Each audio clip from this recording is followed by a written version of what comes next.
ọ bụrụ na aka kpara eze ka udene gị nwa bụ eze ka udene ekwue mmụọ chiri gị ọzọ ka ịma nke a ịma nke ọzọ na dibịa gwọrọ ọzọ mana ọzọ bụ dibịa.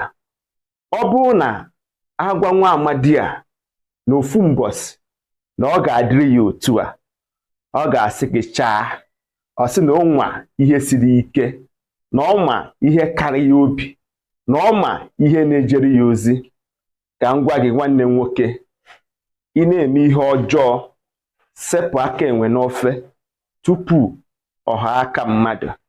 Ụcha ntị ọfụma ka m gwa gị, gị bụ onye na-eche na ịgwa ajọ ọgwụ ibute ego, ịkpata ego, ụzọ ga-emepe. You are just there to deceive yourself. Ndị Igbo si aka aja aja na-ebute ọnụ mmanụ mmanụ. Ịrụa n'anwụ irie na ndo. Let me emphasize on this. Don't envy people's wealth. I say, don't envy people on their wealth because you don't know how they make it.